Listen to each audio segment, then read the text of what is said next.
ঝুড়িতেই দেখো দেখতে পাচ্ছ, এগুলো কি বলো তো? ওলকপি বলি আমরা, তোমরা কি বলো জানি না, শালগমও অনেকে বলে। তাই আজকে এটারই আমি কিভাবে তরকারি করব একটা সুস্বাদু, সেটাই দেখাবো তোমাদের। অনেকে এটা পছন্দ করে না, খেতে ভালো লাগে না তরকারি করলে, কিন্তু আমি যেইভাবে করব একবার খেলে বারবার খেতে ইচ্ছে করবে। এই দেখো, এগুলো আমি খোসাগুলো ছাড়িয়ে নিচ্ছি, ছাড়িয়ে নিয়ে মাঝখান থেকে 2 ফালি দিয়ে রাখছি। তারপরে এগুলো ভালো করে ধুয়ে নিয়ে এই দেখো গ্রেট করে নিচ্ছি, গ্রেটার দিয়ে পুরো একদম গ্রেট করে নিচ্ছি সবগুলোই। এই দেখো এরকম হবে গ্রেট করলে। এই দেখো গ্রেট করে নিয়েছি, একদম মানে নরম হয়ে গেছে।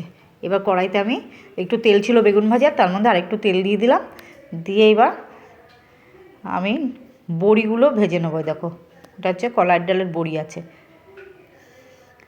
বড়িগুলো আমি ভেঙে হাত দিয়ে গুঁড়ো করে দিচ্ছি, গোটা বড়ি দেবো না, গুঁড়ো করে দিলে মিশে যাবে তরকারির সাথে, এই জন্য আমি গুঁড়ো করে দিচ্ছি। বড়িটা ভাজা ভাজা হয়ে গেছে, প্রায় এখানে জিরে ফোড়ন দিয়ে দিলাম, পরিমাণ মতো জিরে ফোড়ন দিয়ে দিলাম। এবার মশলা করে রেখেছি দেখো, আদা জিরে কাঁচা লঙ্কা আর ধনে একসাথে পেস্ট করে রেখেছি আমি, এটা দিয়ে দিচ্ছি। ঝালটা তোমরা পরিমাণ মতো দেবো, কিন্তু নিরামিষ রান্না তো এটা একটু ঝাল কম হলেই ভালো লাগবে। তারপর টমেটো কুচি করে রেখেছিলাম, সেই টমেটোটা দিয়ে দিলাম, দিয়ে ভালো করে কষিয়ে নেব। হলুদ দিয়ে দিলাম আর লবণ দিয়ে দেবো। এই দেখো পরিমাণ মতো লবণ তোমরা দেবে স্বাদ অনুযায়ী মুখে।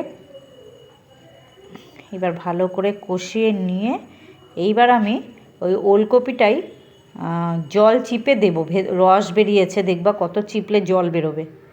দেখো সব সবজিরই তো একটা ভেতরে জল আছে, এই দেখো চিপে দিচ্ছি আমি। এই দেখো কতটা জল পড়ছে, এই জল শুদ্ধ দিলে একটা কেমন গন্ধ থাকবে, আর এই জলটা চিপে আমি দিচ্ছি, গন্ধটা থাকবে না।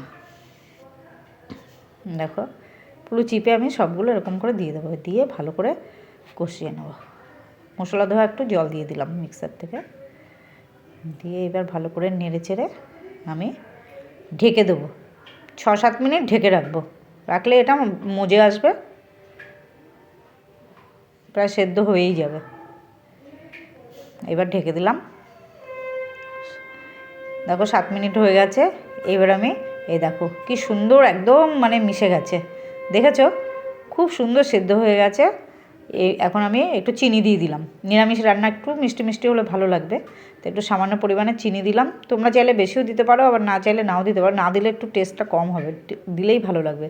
আর ধনেপাতা কুচি দিলাম, তোমরা যদি ধনেপাতা কুচি না দাও গরম মশলার গুঁড়ো দেবে। আমি শীতকাল তো, শীতকাল মানেই আমার ধনেপাতার পছন্দ। এই দেখো রেডি হয়ে গেছে ওলকপির ঘন্ট, তোমরা এরকম করে খাও, খুব ভালো লাগবে।